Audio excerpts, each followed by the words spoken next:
Hello dear students, today we are going to start level 2 of atomic structure by discussing question 1 to question 5. Let's start from question 1. Question 1 हमने को बोल रहा है potential energy of electron present in helium plus is. Helium plus हमारा जो है उसका atomic number हमारे पास हो जाएगा Z इक्वल टू 2 और यहाँ पर नंबर ऑफ इलेक्ट्रॉन्स केवल 1 है, तो ये यूनि इलेक्ट्रॉनिक स्पीसीज है। पोटेंशियल एनर्जी का जो एक्सप्रेशन अपन लिखते हैं वो क्या होता है कि Q1 Q2 अपॉन R। अब अपने पास कोई न्यूक्लियस दिया हुआ है, इसके चारों तरफ इलेक्ट्रॉन रिवॉल्व कर रहा है, सिंगल इलेक्ट्रॉन स्पीसीज है। यहाँ पर चार्ज कितना होगा प्लस जेड और इलेक्ट्रॉन पे माइनस ई, तो आप क्या कर देंगे यहाँ पर k plus Z minus e upon r, तो ये वैल्यू हो जाएगी हमारे पास minus k Z e square upon r, where k हमारे पास जो होता है वो होता है 1/4 पाई एप्सिलॉन नॉट और जेड की वैल्यू यहाँ पे 2 दी हुई है, तो आप इसको क्या लिख सकते हैं minus 2e square upon 4 pi epsilon nought r. तो कौन से ऑप्शन में ऐसा मिल रहा है? ऑप्शन सी हमारा करेक्ट आंसर होगा। नेक्स्ट है 2, a single electron in an ion has ionisation energy equal to 217.6 electron volt. What is the total number of neutrons present in one ion of it. हमारे पास कोई ion है जिसकी ionisation energy ये दी हुई है, तो आयोनाइजेशन एनर्जी का एक्सप्रेशन जो होगा वो होगा plus 13.6 Z square upon n square. अब ये सिंगल इलेक्ट्रॉन है, तो हमारे पास इलेक्ट्रॉन कौन से सेल में होगा एन इक्वल टू 1 में होगा, एक ही इलेक्ट्रॉन है तो यहाँ पे एन की वैल्यू 1 रख दीजिए, प्लस 13.6 जेड स्क्वायर अपॉन 1 का square, it is equal to 217.6 electron volt. अब इसको आप सॉल्व करेंगे तो जेड की वैल्यू जो आ जाएगी हमारे पास वो आ जाएगी 4। Z4 हमारे पास किस एटम के लिए होता है? बेरिलियम के लिए, और बेरिलियम में हमारे पास सिंगल इलेक्ट्रॉन रह जाए तो ये आयन कौन सा हो जाएगा? बेरिलियम 3+। ये बेरिलियम 3+ ही क्यों हुआ? क्योंकि 3 इलेक्ट्रॉन निकालने के बाद ये सिंगल इलेक्ट्रॉन स्पीसीज होगी। ठीक है, अब इसमें आप देखें जिसका एटॉमिक नंबर हमारा 4 होता है और मास नंबर 9 होता है, तो न्यूट्रॉन्स यदि अपन कैलकुलेट करें तो हमारे पास मास नंबर में से आप एटॉमिक नंबर माइनस कर देंगे, यानी नंबर ऑफ प्रोटॉन्स, तो हमारे पास नंबर ऑफ न्यूट्रॉन्स आ जाएंगे। तो ऑप्शन कौन सा करेक्ट होगा? ऑप्शन सी करेक्ट आंसर हो जाएगा। नेक्स्ट है third question, for a hypothetical hydrogen like atom potential energy of the system is given where r is the distance between two particles. If Bohr model of quantization of angular momentum is applicable then velocity of particle is given by. तो Bohr's model of quantization of angular momentum का क्या मतलब है कि MVR angular momentum जो होगा वो integral multiple होता है किसका? h/2 का। एक एक्सप्रेशन तो हमारे पास ये है, और पोटेंशियल एनर्जी का एक्सप्रेशन अपने को दिया हुआ है यहाँ पर माइनस के ई स्क्वायर अपॉन आर क्यूब।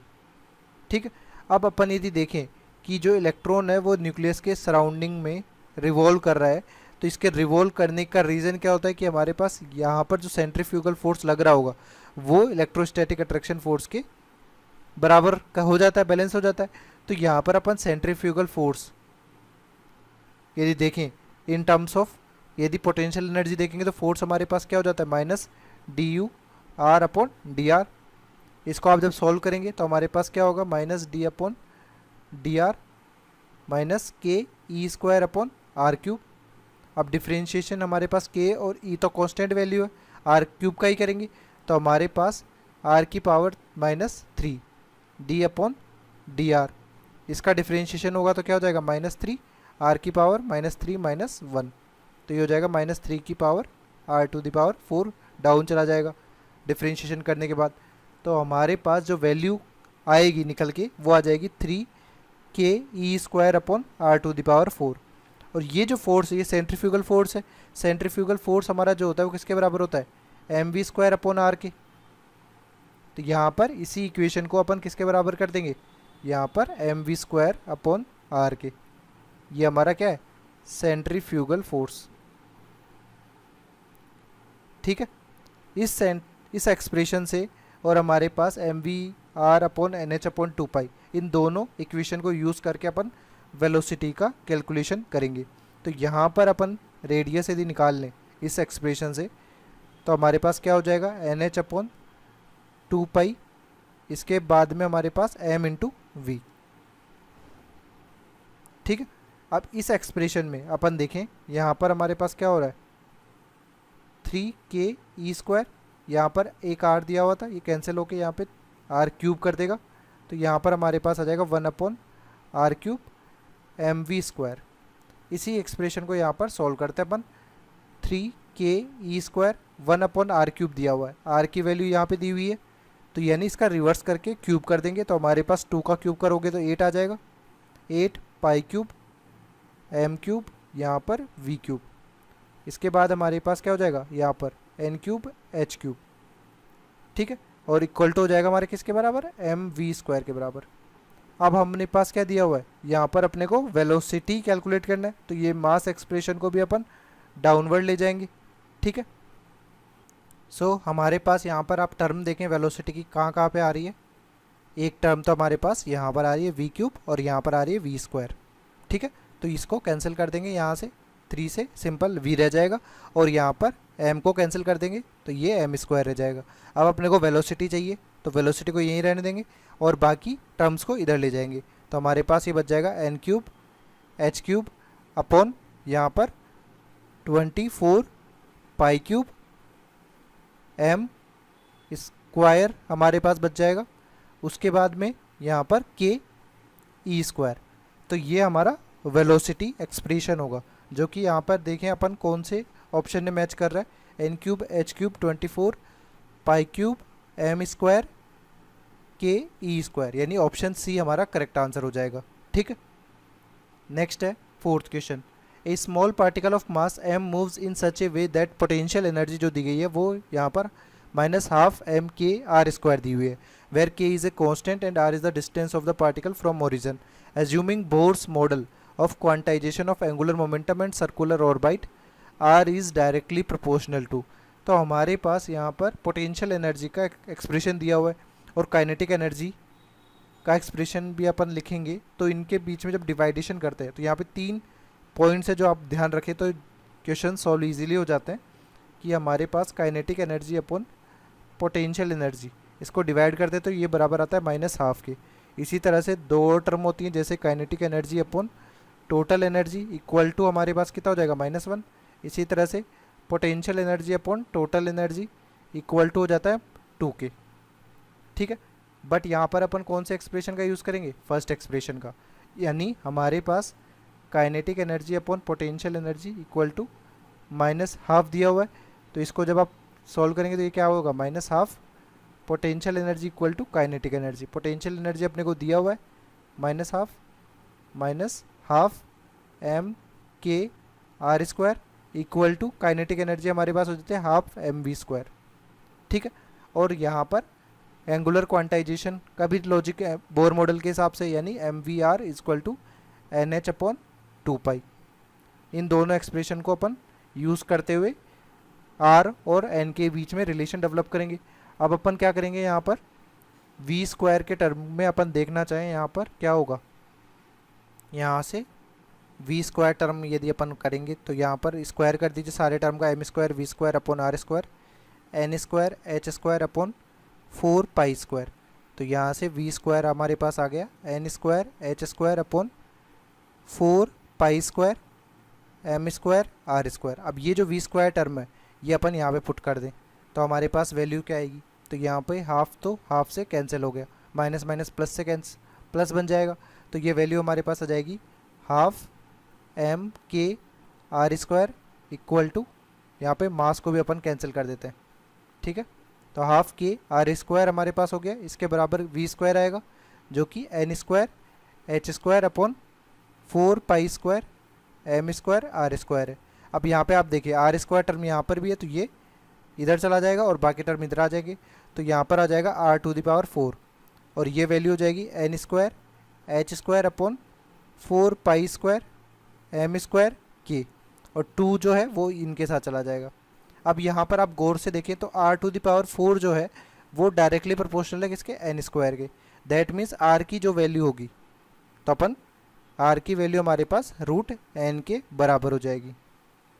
यहाँ पर डायरेक्टली प्रोपोर्शनल यदि रेडियस को n के कंपैरिजन में करेंगे तो आप इसका स्क्वायर पहले हटाएंगे तो r² डायरेक्टली प्रोपोर्शनल n होगा और r डायरेक्टली प्रोपोर्शनल √n हो जाएगा, तो ऑप्शन सी हमारा करेक्ट आंसर होगा, ठीक है।